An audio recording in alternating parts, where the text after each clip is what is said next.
Bonjour, merci de rester sur le RTM et bienvenue au journal. La 9e réunion du Comité national de sûreté de l'aviation civile s'est tenue hier. À son ordre du jour, l'examen de l'état de mise en œuvre des mesures de sûreté dans les aéroports. Pour leur amélioration, de nouvelles orientations sont proposées par les experts qui prennent part aux travaux. Ibrahima Traoré. Le Comité national de sûreté de l'aviation civile se retrouve pour examiner l'état d'exécution des recommandations issues de sa dernière réunion.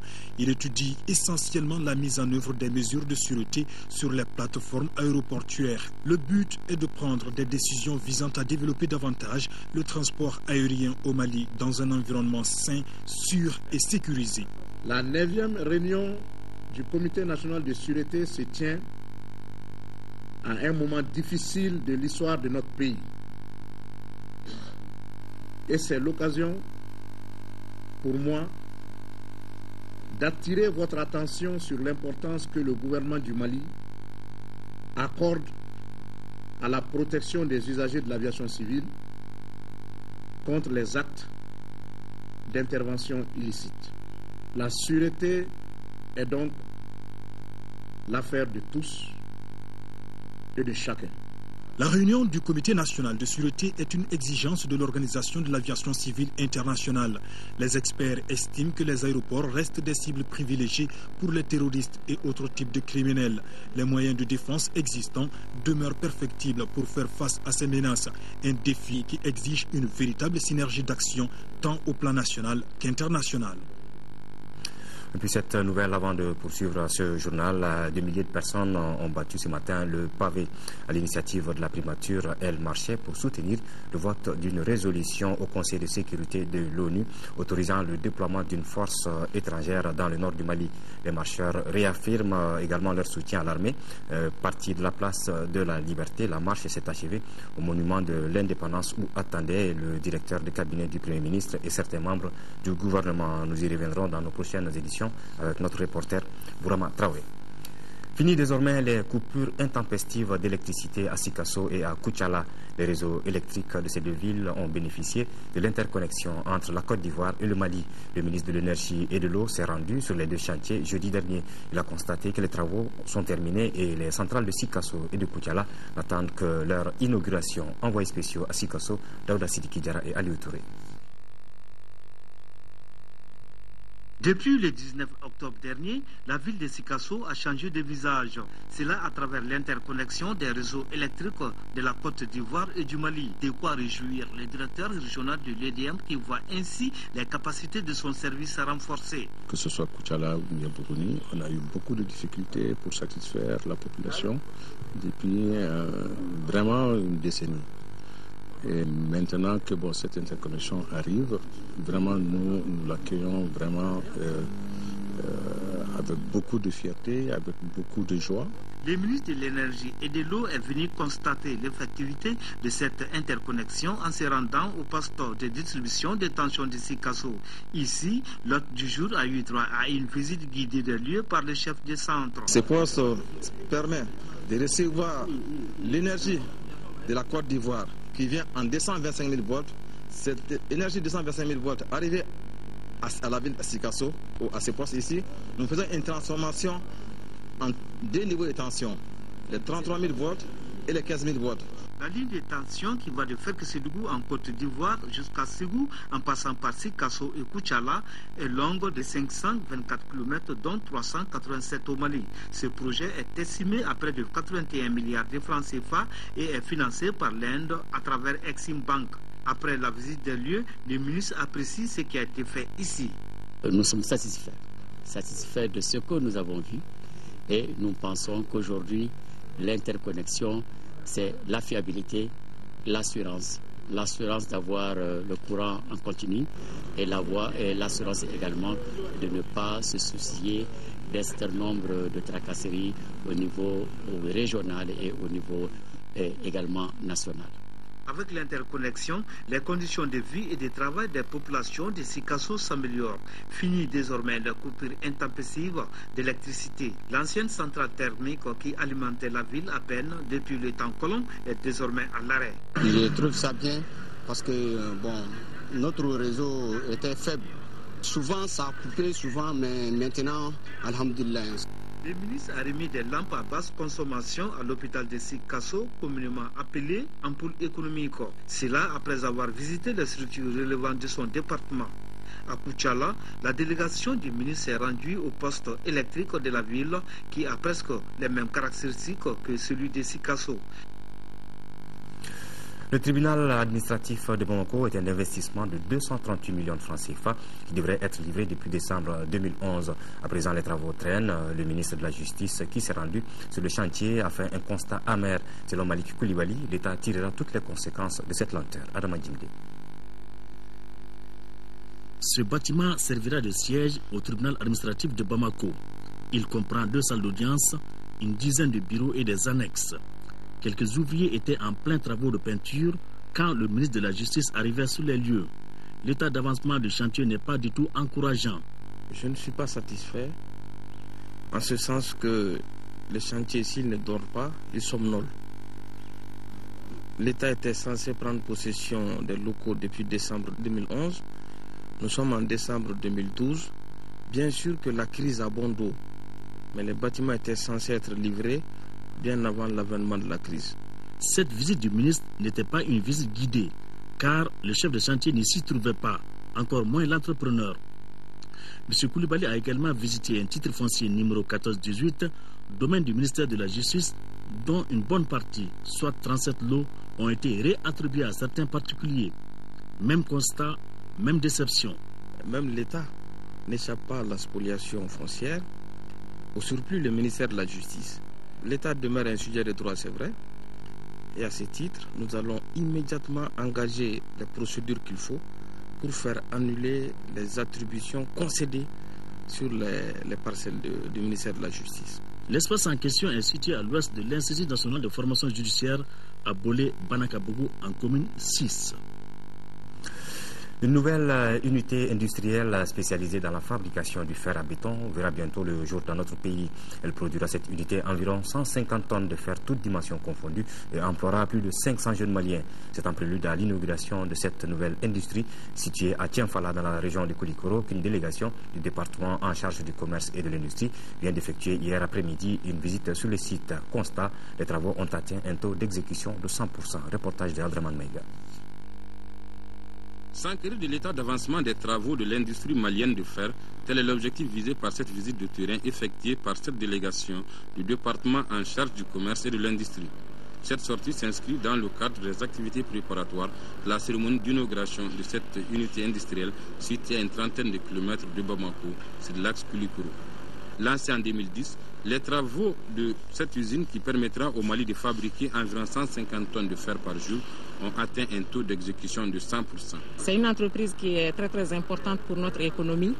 La matière première, ce sont des ferrailles et le produit c'est du fer à béton. Et Dieu seul sait que notre pays en a besoin. En décidant d'implanter cette entreprise au Mali, ces initiateurs visent 2 objectifs essentiels, à savoir approvisionner le marché local et sous-régional en fer de qualité et lutter contre la pauvreté en offrant plus de 500 emplois directs aux jeunes. Déjà à une semaine de son inauguration, cette usine de fer emploie plus de 180 jeunes maliens. Les préoccupations évoquées sont surtout par rapport au fer importé qui ne respecte pas les normes. Et cette entreprise nous a rassurés par rapport au respect des normes, mais le prix constitue une préoccupation parce que les diamètres n'étant pas les mêmes, or on les vend au même prix. Au cours de cette visite, la délégation du département du commerce et de l'industrie a successivement visité les hangars de réception de ferraille, les fours de transformation et le laminoir. Elle a ensuite pris connaissance du processus de transformation de la matière première en produit fini. Cette visite a pris fin par une séance de travail avec le premier responsable de l'industrie malienne de fer. Lancement de la campagne de lutte antivectorielle dans le district de Bamako. La campagne, qui va durer 2 mois, vise à lutter efficacement contre les maladies telles que le paludisme et le choléra. Elle va concerner les 6 communes du district de Bamako. Reportage de Sokona Kamisoko avec la voix de Ramata Konate. C'est parti pour la campagne de lutte antivectorielle dans le district de Bamako. Initiée par la direction régionale de la santé du district, la campagne va concerner les garnisons, les commissariats de police, les mairies, les grandes mosquées, les centres de santé, entre autres. La finalité recherchée est de lutter contre le paludisme et les maladies diarrhéiques. L'objectif visé à travers cette campagne, c'est rendre Bamako propre, c'est de diminuer la densité des moustiques, des cafards dans le district de Bamako. Et ça permet en même temps de lutter contre les maladies liées à l'eau, c'est-à-dire liées à la diarrhée, et puis aussi diminuer la densité de moustiques. Les gardes constituent un lieu de regroupement. Il y a assez de personnes et ils sont des militaires. Nous pensons que nous, en tant que direction régionale de la santé, nous avons quelque chose à leur apporter en matière de santé. La campagne de lutte antivectorielle ciblée, désinsectisation, désinfection des toilettes, javelisation des puits, permettra, j'en suis sûr, de réduire la densité des moustiques, la prolifération des rongeurs dans le district de Bamako, et de prévenir le choléra et les maladies diarrhéiques. La campagne de lutte antivectorielle va durer 2 mois et concernera les 6 communes du district. Autre temps fort de cette journée, la remise d'équipements aux structures techniques chargées de l'assainissement. En 4e région, plus de 2 millions de personnes sont attendues pour la distribution de masse des médicaments contre les maladies tropicales négligées. Le lancement officiel de cette campagne a eu lieu hier vendredi dans le quartier Sido Soninkura de Ségou, sous la présidence du directeur de cabinet du gouverneur de Ségou, Honoré Tieni. Il s'agit du trachome, de l'onchocercose, de la filariose lymphatique, de la bilharziose et des vers intestinaux pour parler des maladies tropicales négligées. À travers cette distribution de masse de médicaments, les autorités régionales entendent lutter contre ces maladies qui constituent selon elles des obstacles considérables au développement socio-économique des communautés déjà sous le poids de la pauvreté. La distribution se fera en fonction de la spécificité de chaque district sanitaire avec une forte implication des communautés. La distribution en centre fixe dans les centres de santé, les sites de regroupement de populations déplacées et de porte-à-porte seront utilisés. En procédant au lancement de cette campagne de traitement des maladies tropicales négligées à Ségou, le directeur de cabinet du gouverneur a fait appel à la mobilisation.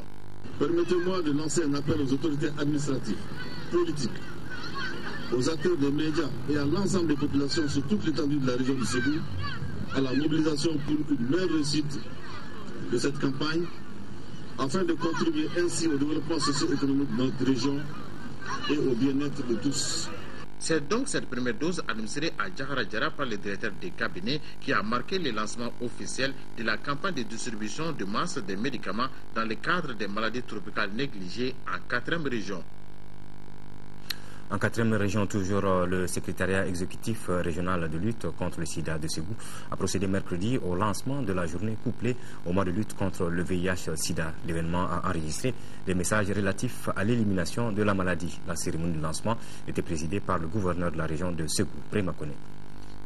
L'édition 2012 du mois de lutte contre le VIH-Sida, couplée à la journée internationale de lutte contre cette maladie, a enregistré à Ségou un leitmotiv, le chiffre 0. Ainsi, sur les banderoles et dans les différents messages, on retient 0 nouvelle infection, 0 discrimination et 0 décès liés au sida. Cet objectif 0 semble être une mesure préventive de la situation actuelle du Mali. Tout comme la guerre, le VIH-Sida aussi fait des victimes. Donc, à ceux-là qui viennent des régions du Nord, à ceux qui viennent trouver, donc on invite tout un chacun au dépistage. Et le gouverneur de la région de Ségou d'énumérer les résultats acquis en matière de lutte contre la pandémie. En ce qui concerne notre région, la progression est de taille.